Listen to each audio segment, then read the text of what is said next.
Formalities. Good evening, Madam Toastmaster and guests. Thank you for having me here for my Icebreaker speech. You've all seen my face here over the past few months, as well as my husband, Gian, and now I have the opportunity to more formally introduce myself and tell you something a little bit deeper, something a little more personal about me. So with that said, I'm going to tell you the story about when I came out to my parents. But I want to set the context a little bit more for you first. I'm from a small town in Northern California called Yuba City. Yuba City is a quaint, conservative place. It's filled with families that have been there for many, many generations. Many of them are farmers, and it's lots of folks that prefer a traditional life that's focused on their families. This traditional aspect permeates the politics of the area as well. So how conservative is my hometown? Well, in the year 2000, when I was 14 years old, and really at that peak of teenage angst where you feel particularly awkward, there was a ballot initiative, and it asked California voters if they wanted to outlaw gay marriage. My hometown voted 80% in favor of that. 80% wanted to outlaw gay marriage. So it's a very conservative place. But just because it was small and conservative doesn't mean it wasn't enjoyable too. Something that made it very enjoyable was my family. My mom and dad, they've been married for almost 38 years, and they've been such an example to my brother and sister and myself. My parents taught me to live fiercely independently, to question the world around me, and to live life by my own terms. And they also we weren't hurting for money at home. And we also had a house that was filled with friends and family and lots of fun and laughs.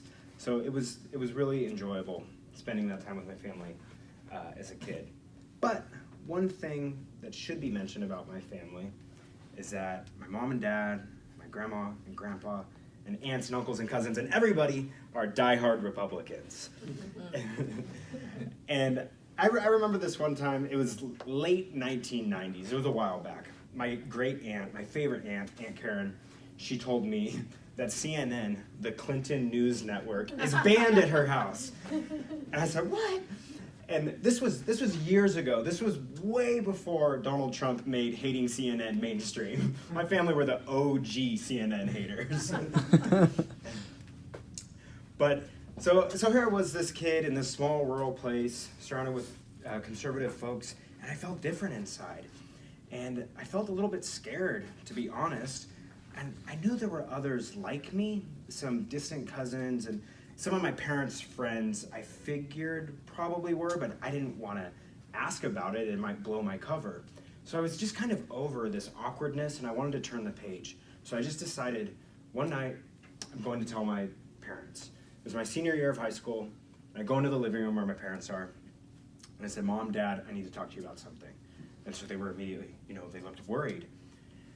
And I said, I've been thinking about this for a while. This isn't something I say lightly. And I think, I know I'm a Democrat.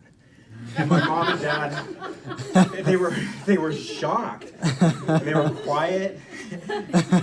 And then things actually proceeded fairly stereotypically.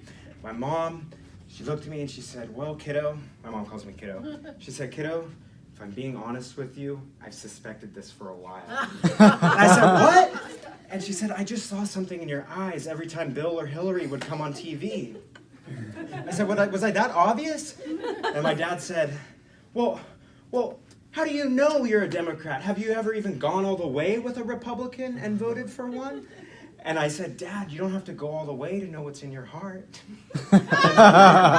So I make jokes about it now, but in all seriousness, this is something that has been difficult for my family. It's true, I'm a Democrat, my family's conservative Republicans, and it's been challenging, and I haven't made it any easier. After I came out to my parents, I moved away to college, I studied political science, and then I went to work in politics. I built a career working for Democratic politicians. I ran some fairly high-profile local organizations that were democratically focused. And then I moved to New York City, thousands of miles away, so I could get a master's in public policy, simply to hone my political skills. And now almost all of my free time is dedicated to politics.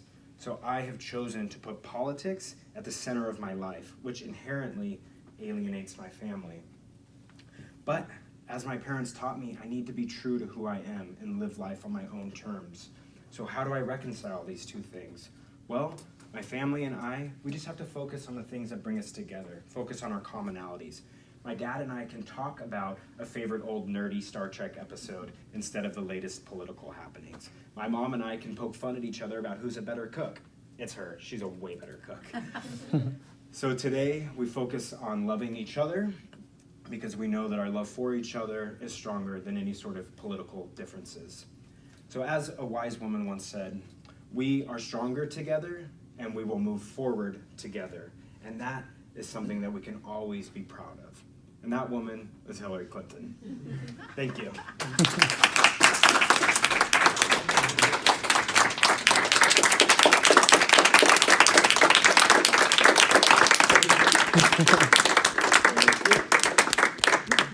Thank you so much for that